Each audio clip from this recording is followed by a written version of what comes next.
Hi, this is Dr. Lin. I'm here to talk to you about the HESI NCLEX review part 1. The first part I want to talk about is the NCSBN. You can see the definition here. What is NCSBN? It's a nonprofit organization, and you probably already heard about the NCLEX. NCLEX is a licensing exam developed by the NCSBN. And the NCLEX is designed to test for the minimum ability for a licensing person to be able to practice safely and effectively. Next, I'd like to talk about the exam. First, I'd like to talk about is the before exam.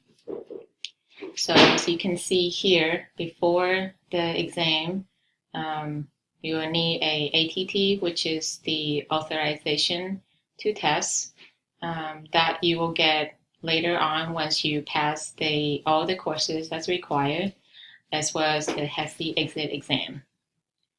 You can click on the candidate bulletin information. It will, on all these links, you can download and look at it and review. It will educate you on what you need to know as a candidate to test for the NCLEX. On this link, you can look at how they determine on the passing standard for NCLEX.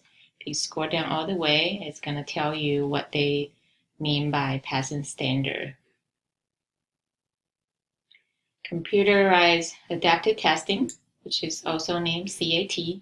This computer is pretty smart. It can decide which question to pull next. Usually you'll get a question that's right in the middle as far as difficulty level. And if you get a question right, you probably get a question that's a little slightly harder. If you get it right again, you will get a question that is a little bit more difficult again. And then the next question, if you get it wrong, then the computer will give you a question that's slightly little easier, until the computer is able to determine that you're at the passing standard. So it's pretty smart.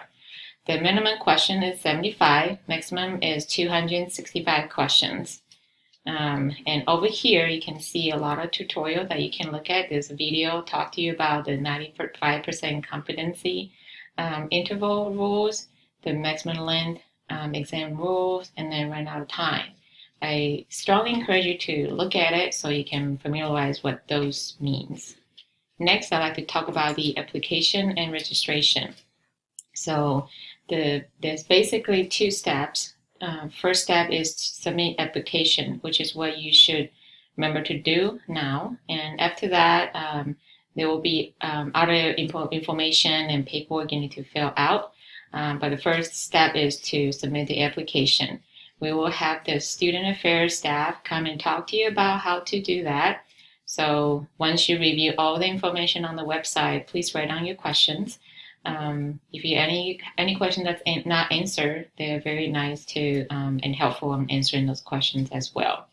Once you've done pass all your courses and pass HESI that I mentioned before, you will get the ATT and you'll be able to register and sign up through the Pearson VUE, which is the testing center that you would sign up to take your exam. So now on the exam day, you can click on this. I encourage you to look at all this. They care about how you dress. You should arrive early, and you should provide a biometric marks. And so be sure to look at this so that you're familiar with this website.